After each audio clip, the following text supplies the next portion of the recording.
हवलदार से लेकर सिपाही, इंस्पेक्टर से लेकर थानेदार और डीएम से लेकर सीएम पीएम तक कोई तो बताएगा ना भाई साहब कि किसकी जिम्मेदारी थी, किसकी वजह से इतने सारे लोग काल की गाल में समा गए। भीड़ बहुत ज्यादा है।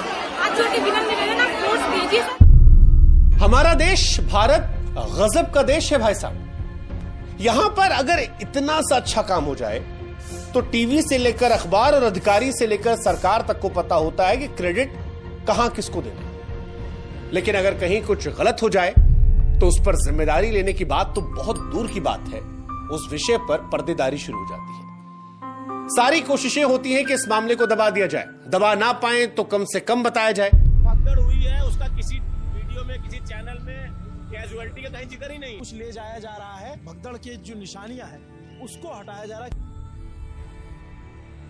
लावारिस है, इसका मतलब ये लोग कहां चले गए। और यही सब कुछ महाकुंभ की भगदड़ के मामले में भी हो रहा है। बेहिसाब भीड़ कैसे एक जगह पर जमा हुई, इसकी किसी की जिम्मेदारी नहीं है। भीड़ क्यों नहीं मैनेज हुई, किसी की जिम्मेदारी नहीं है। भीड़ के कई लोग बैरिकेड के पास क्यों सो गए, किसी की जिम्मेदारी नहीं है। भीड़ से ही लोग बैरिकेड फाड़ने लगे, उसका कोई जिम्मेदार नहीं है।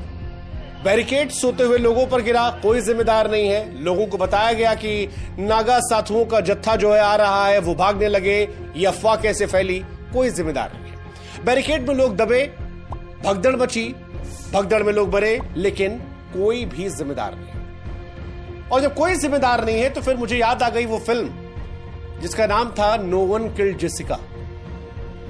हाँ, ऐसे यहां पर भी कोई जिम्मेदार नहीं। आप खुद सोचिए कि भगदड़ में लोग मर गए। सरकारी आंकड़ा अपनी जगह पर है, मगर फिर भी जितने लोगों की मौत हुई उनकी संख्या बताने के लिए डीएम और मेला क्षेत्र के डीआईजी जब कैमरों के सामने आए तो उन्होंने भी बड़ी बारीकी से इस बात को छुपा दिया कि भगदड़ जो थी वो सिर्फ संगम नोच पर नहीं बल्कि झूसी के पास भी हुई थी। 30 श्रद्धालुओं की दुखद मृत्यु हो गई है। और वहां जो हुई थी वो कोई छोटी मोटी भगदड़ नहीं थी। भगदड़ में छूट गए लोगों के आखिरी सामान जिस तरह से ट्रैक्टरों में भर भर के हटाए गए, ऐसा लगा किसी की जिम्मेदारी ही नहीं थी। क्योंकि अगर किसी की जिम्मेदारी होती तो कोई तो होता जो आकर बताता कि भगदड़ हुई है, लेकिन बड़ी सफाई से उसे छिपा दिया गया। जो तस्वीरें आई वो हृदय विदारक थी, क्योंकि किसी का चप्पल छूटा था तो किसी का आधार कार्ड, जिनके पांवों में चप्पल रही होगी, जिनके बदन पर ये कपड़े रहे होंगे और जो सूचियों में खोजे जा रहे होंगे, अब आप सोचते रहिए कि कैसे दिखते होंगे उनके चेहरे।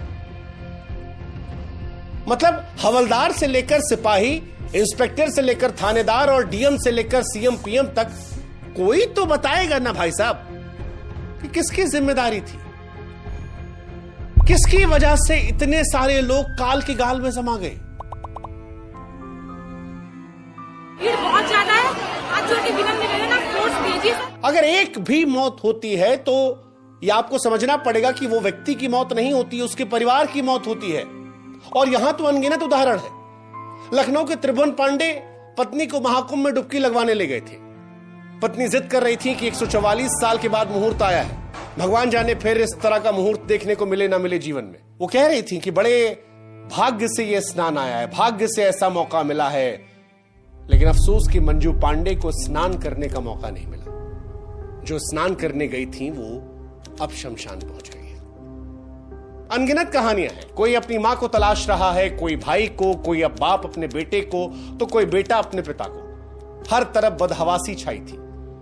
लेकिन सवाल फिर वही बरकरार है कि भाई साहब जिम्मेदार कौन है। कम से कम कागज पर अब तक किसी का नाम नहीं है।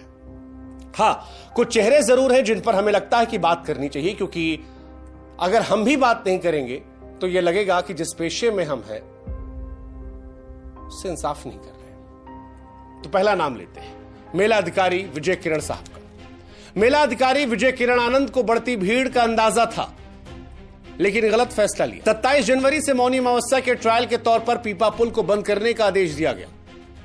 कहा जा रहा है कि यहां पर 30 पीपा पुल है, लेकिन 27-28 को ज्यादातर पुल बंद थे। ज्यादातर पुल बंद होने की वजह से भीड़ इकट्ठा हुई, और अगर सारे पीपा पुल खुले होते तो श्रद्धालु शायद आसानी से एक जगह से दूसरी जगह जाते, भीड़ भी मेले से बाहर जाती। साहब की गलती थी, लेकिन इनकी जिम्मेदारी पर कोई चर्चा नहीं है। दूसरा नाम प्रयागराज महाकुंभ मेले के एसएसपी राजेश द्विवेदी साहब का। संगमनोज इलाके में भीड़ न बढ़ने देने की जो जिम्मेदारी थी वो इन्हीं जनाब की थी। मौनी अमावस्या के मौके पर अमृत स्नान के दौरान साधुओं को स्नान कराने का इंतजाम भी इन्हीं के जिम्मे था। 27 जनवरी से बढ़ती भीड़ देखने के बावजूद द्विवेदी साहब ने 29 जनवरी के लिए संगमनोज पर भीड़ को मैनेज नहीं किया, लेकिन इन पर भी अब तक कोई जिम्मेदारी नहीं मिली है। तीसरे अफसर जिनकी मैं बात कर रहा हूं उनका नाम है कमिश्नर विजय विश्वास पंत। 8 जनवरी की देर रात संगमनोज पर कमिश्नर विजय विश्वास पंत उन लोगों को चेतावनी दे रहे थे। वीडियो वायरल हुआ था, जो सोवत है खोवत है। सभी श्रद्धालु सुन लें, यहाँ लेटे रहने से कोई फायदा नहीं है। जो सोवत है सो खोवत है। उठिए उठिए, स्नान करिए। लेकिन सवाल अब यह उठ रहा है कि अगर प्रशासन को भीड़ बढ़ने का अंदाजा हो गया था तो फिर इंतजाम दुरुस्त करने, फोर्स बढ़ाकर भीड़ को नियंत्रण करने और आने जाने के रास्तों को कंट्रोल करने के लिए माइक का ऐलान क्यों हो रहा था? यहां पर इंतजाम क्यों नहीं थे? क्यों नहीं इन्होंने एसएसपी राजेश द्विवेदी से बात की? और अगर की तो फिर किसकी जिम्मेदारी है? और आखिरी सवाल महाकुंभ मेले के डीआईजी वैभव कृष्ण पर। महाकुंभ के डीआईजी वैभव कृष्ण पर मेले के सभी इंतजाम की जिम्मेदारी थी। 28 जनवरी को वीडियो भी जारी किया था। श्रद्धालुओं से कहा था गंगा घाटों पर भीड़ से बचें और समय पर स्नान करें। लेकिन जब बाद में छानबीन हुई तो पता चला कि ना तो आने जाने की लेन ठीक से चल रही थी, ना भीड़ को संगमनोज पर इकट्ठा होने सोने से रोका गया। मौनी अमावस्या जैसे मौके पर कंट्रोल रूम को सतर्क होना चाहिए था। कंट्रोल रूम के क्योंकि जिम्मेदार खुद डीआईजी वैभव कृष्ण है, ऐसे में सवाल उन पर भी है कि उनकी नजर से संगमनोज पर बढ़ती भीड़ और सोते लोग कैसे छूट गए। भगदड़ के बाद जो कंट्रोल रूम जबरदस्त काम करता नजर आया, 5 मिनट में एम्बुलेंस पहुंच गई, वो भगदड़ से पहले कहां था? दुर्घटना से पहले क्यों सतर्क नहीं था? सच कहे तो सवालों का समंदर उमड़ पड़ा है, जवाब के नाम पर शून्य है। लेकिन हम फिर सारे सवालों को जोड़कर एक ही सवाल पूछ रहे हैं कि महाकुंभ में आस्थावान लोगों की मौत का जिम्मेदार कौन है? किसकी जवाबदेही है? और कौन बताएगा ये कि गुनहगार कौन है?